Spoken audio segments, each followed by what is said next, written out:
Hello, bien arrivé en Thaïlande. Du coup, après 3 heures d'avion, enfin, on a pris 2 avions différents. Du coup, on a fait Kourong, Mani, Bangkok. On est arrivé du coup hier à 19 heures à l'aéroport. Et on a directement pris une nuit histoire de se reposer parce que du coup aujourd'hui c'est train de 7 heures pour aller à Chumphon, je pense que je le dis bien, et c'est là qu'il y a la gare. On dort une nuit parce que pareil, donc du coup demain matin à 7 heures du matin il me semble, on a notre ferry pour aller sur l'île de Koh Tao, donc notre première du coup destination de la Thaïlande. Donc du coup on commence le Thaïlande par le sud et on reviendra en fait à Bangkok, faire une halte pour visiter Bangkok et ensuite on partira vers le nord. Donc du coup là le sud ça va être principalement des îles, mais je pense que ça va être quand même un peu plus authentique que les Philippines. Enfin, il y aura plus de, je pense, de communication avec les Thaïs qui sont très très gentils déjà pour le moment de ce qu'on a pu voir. Et donc ça va être cool, et je pense qu'ils parlent un peu mieux anglais aussi que les Philippins parlaient anglais, donc c'est un peu compliqué pour communiquer. Là je pense qu'ils parlent un peu plus, donc on verra ça. Et donc du coup voilà, je vous mets les images de Koh Tao. Je sais pas si on va faire énormément de choses parce qu'en fait on y va principalement pour passer notre open water, donc notre niveau 1 de plongée sous-marine. Parce qu'en fait Koh Tao c'est l'endroit le moins cher au monde pour la plongée. Donc voilà, on va sauter sur l'occasion. Ça nous coûte quand même, il me semble, 300 € par personne. Je suis pas sûre, je vérifierai, je vous mettrai le montant. Et on va passer avec l'agence Nitro.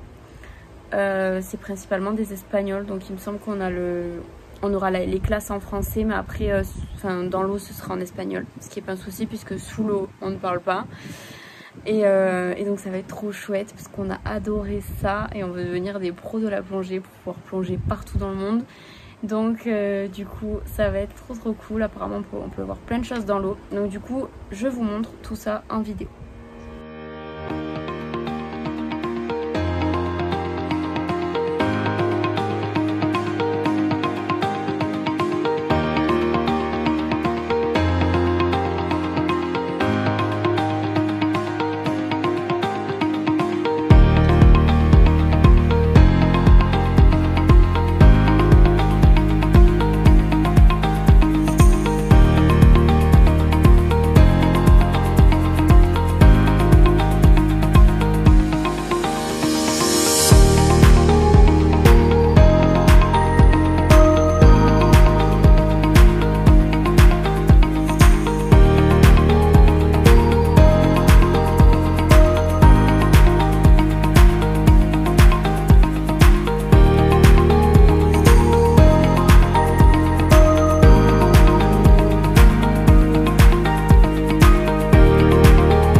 Hello, du coup bien arrivé sur l'île de Koh Samui. On va y rester seulement 4 jours. C'est une beaucoup plus grande île que celle qu'on a fait juste avant, Koh Tao. Et on va y rester 4 jours. Donc pour venir à Koh Samui, on a juste pris un ferry parce que les îles sont pas très éloignées. Et le ferry, ça nous a pris à peu près 2 heures. Et on a eu de la chance parce que la mer était calme, donc très bien.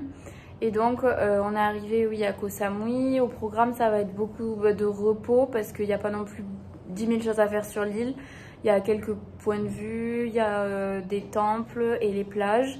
Donc on va faire ça du coup sur les 4 jours en comptant qu'on va aussi pas mal se poser. Donc je vous montre tout ça en images.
Hello, du coup on a fait les premières visites sur l'île de Koh Samui.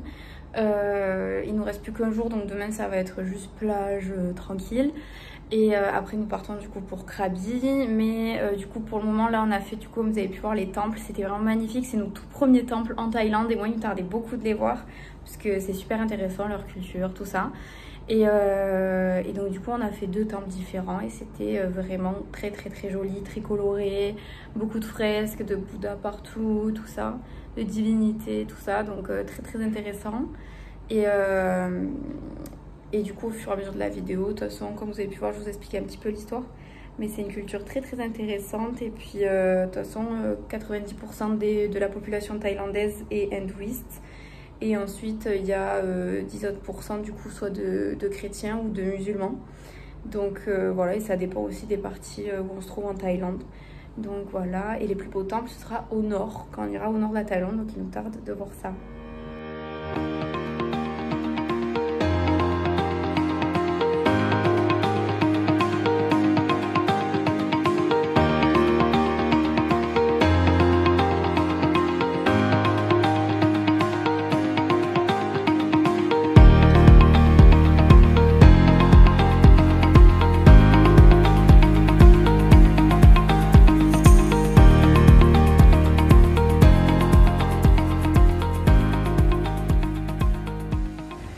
Hello, petite vidéo pour vous dire que Koh Samui c'est fini et on est bien arrivé à Krabi après une longue journée de transport. On a pris un ferry puis un bus interminable pour arriver à Krabi. Il fait une chaleur de dingue.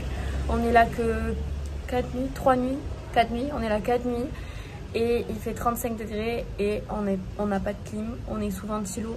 Ça va être rude je pense les nuits. On verra bien. Et du coup au programme on va faire une journée plage parce que les plages sont connues pour être très belles ici. On va peut-être voir les petits singes, bon les fameux singes qui sont pas censés être sympas, donc on va voir. Et demain matin on fait le Tiger Cave Temple pardon. Donc on va monter 1260 marches, sauf qu'avec la chaleur qu'il fait, même si vous regardez sur internet et tout, c'est vraiment conseillé de le faire super tôt le matin. Donc on va se lever à 6 h pour le faire. Parce que ouais, la montée je pense elle va être rude, surtout qu'on a totalement arrêté le sport. Donc là moi j'ai plus de cardio, j'ai plus de jambes, j'ai plus rien. Donc je vous montre tout ça en images.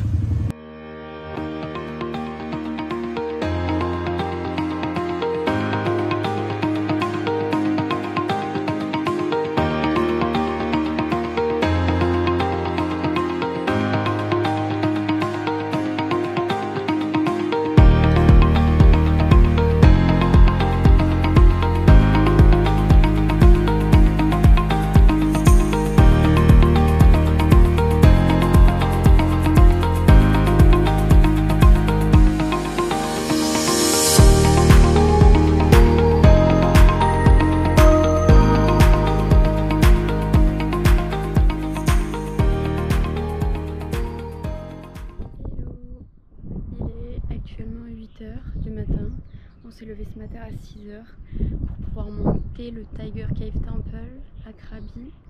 Et ça c'est la vue qui est incroyable. Je vais vous mettre les images après. C'était très dur, vous pouvez en constater à mon visage.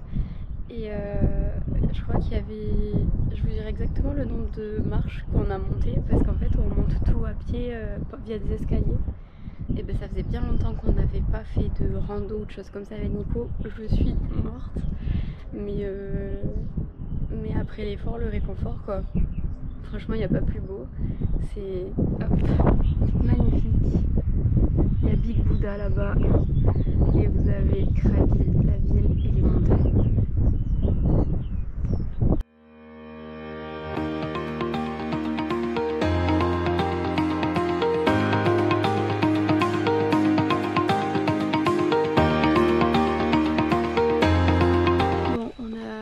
Descendu du coup du viewpoint pour la Tiger Cave Temple et là du coup on descend aux caves, enfin aux grottes pour faire le tour. Apparemment il y en a 4, là on est à la première et en fait je pense que personne ose venir ici parce que on est tout seul. Bon, après il est quoi, il est 9 h mais on est tout seul Et en fait on peut carrément voir où les moines vivent.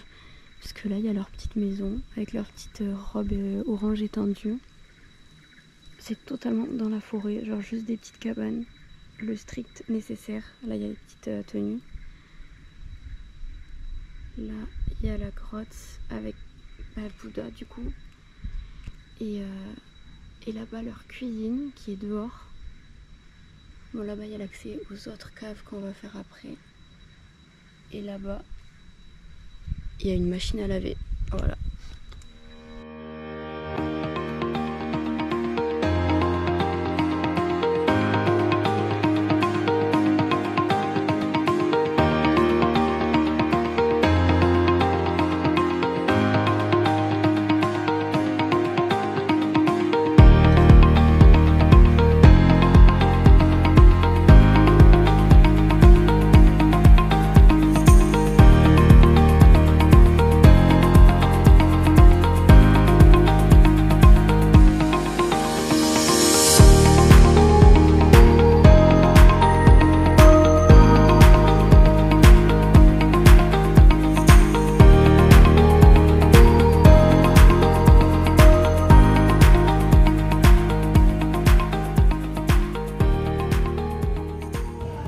Hello, nouvelle vidéo du coup pour faire le petit débrief sur Krabi. Comme vous avez pu voir sur les images, on a fait le temple. C'était épuisant mais c'était magnifique. La montée était vraiment fatigante et du coup on est arrivé en haut à 8h30 et il faisait une chaleur mais de fou malade. Quand on est descendu, on voyait les gens qui montaient, ils étaient au bout du rouleau. Je pense honnêtement qu'après 9h, tu peux pas quoi, c'est pas possible avec la chaleur, tu peux pas monter la montagne, c'est pas possible, c'est trop physique, c'est trop fatigant. Donc mais c'était trop beau, vraiment c'était trop beau, arriver en haut c'était incroyable. Et on est descendu faire les grottes et en fait je sais pas si les gens n'osent pas y aller, pourtant c'est ouvert au public ou je sais pas, mais en tout cas on était tout seuls. Et en fait, on a vu où dorment les moines. Du coup, on voyait leur maison. Mais alors, c'est fou parce que c'est vraiment le strict minimum. On a vu, du coup, comment ils faisaient leur petite lessive parce qu'on voyait leur petite espèce de blouse orange étendue et tout. On a vu du coup qu'il y avait pas mal de Bouddhas, d'endroits pour prier dans des grottes en fait. Et eux, ils vivent là en fait. Voilà, c'est leur façon spirituelle, leur culture, tout ça. Donc, c'est trop intéressant. Et avec Nico, on est totalement tombé amoureux de la culture ici, en tout cas la culture hindouiste du coup. Et on adore. Et du coup, il nous tarde plus tard de faire les temples du Nord parce qu'apparemment le Nord de la Thaïlande c'est à couper le souffle au niveau de la culture, donc il nous tarde. Mais en attendant, demain on part pour Koh Lanta. D'ailleurs, on s'est fait des copains, dédicaces à Louise et Tello, donc deux Marseillais qu'on a rencontrés ici et qui ont fait avec qui on a découvert Krabi ensemble du coup. C'était trop cool, on a trop rigolé. Et on espère les revoir plus tard en France. Donc voilà, c'était trop bien. Et là il est temps pour nous de partir. Donc on va sur l'île de Koh Lanta. On a 2 heures de bus demain. Pour la petite info, on en a eu pour 8 € par personne je crois. Et on a réservé avec le site Bookaway. Voilà.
Hello, du coup petite vidéo pour vous dire qu'on est bien arrivé sur l'île de Koh Lanta et à notre hébergement qui est super cool parce qu'on est habitué à être toujours en homestay ou en guest house, donc soit chez des gens enfin chez la famille, dans les chambres, soit dans des sortes de maisons où en fait chaque chambre est pour un voyageur différent, donc c'est toujours on va dire un peu en commun. Et là on a trouvé une offre et du coup pour 14 € la nuit, on a notre chambre avec salle de bain et tout, king size, climatisation, tout ça, petite déco moderne, donc des fois de temps en temps ça fait vraiment du bien d'être dans des endroits comme ça. Donc on est trop contents, surtout que du coup on est là pendant une semaine sur l'île de Koh Lanta, donc on va adorer.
Hello, je suis trop contente, on a passé une journée incroyable. On était en plongée, du coup, plongée sous-marine toute la journée. Et on a vu énormément d'animaux sous l'eau, des trucs qu'on n'avait jamais vus. Un truc incroyable. Et la visibilité était super. Serge et Thomas qui nous ont accompagnés, les instructeurs du coup de plongée étaient mais top. Les spots étaient trop fous. Et du coup, on a vu nos tout premiers requins. Donc on a vu des requins à poils noirs. Ils étaient trop beaux, trop mignons. On a vu 2 murènes, dont une qu'on la voyait bien nager. Elle faisait au moins 1,50 m. Et on a vu des Nemo, des coraux de toutes les couleurs. C'était magnifique. Et on a vu aussi notre premier poisson lion, qui est vraiment devenu mon poisson préféré, qui est incroyablement beau. Et du coup on a eu la chance aussi d'avoir une photographe, Zoé. C'est une photographe pro sous-marine qui nous a suivis. Elle avait un appareil mais un truc de malade. Et du coup elle nous a fait des photos incroyables et même de tout ce qui se passait sous l'eau. Donc du coup on a les photos. Donc je vous mets les petites vidéos après ça. Et aussi du coup je vous fais aussi, je vous mets les petites photos parce que franchement les photos sont incroyables. Et on a passé une journée incroyable, c'était parfait pour finir Koh Lanta parce que du coup demain matin on part pour Koh Phi Phi, notre deuxième île du coup. Et on y reste seulement 3 jours parce que là il y a principalement 1 ou 2 trucs à faire, mais après on va aller se poser sur une île beaucoup plus tranquille. Donc en conclusion, on a adoré Koh Lanta, c'était trop bien. Et les gens, la météo, on a eu du beau temps tout le temps, de se promener en scoot, de faire les petites plages, tout ça. On a vu le totem de Koh Lanta aussi. Enfin, c'était vraiment trop bien. 7 jours de repos pour visiter et se reposer. Et vraiment, moi, je conseille Koh Lanta. On ne peut pas passer à côté. C'était vraiment trop bien. Et bien sûr, notre journée préférée, cette fameuse journée plongée. Je vous laisse avec les images.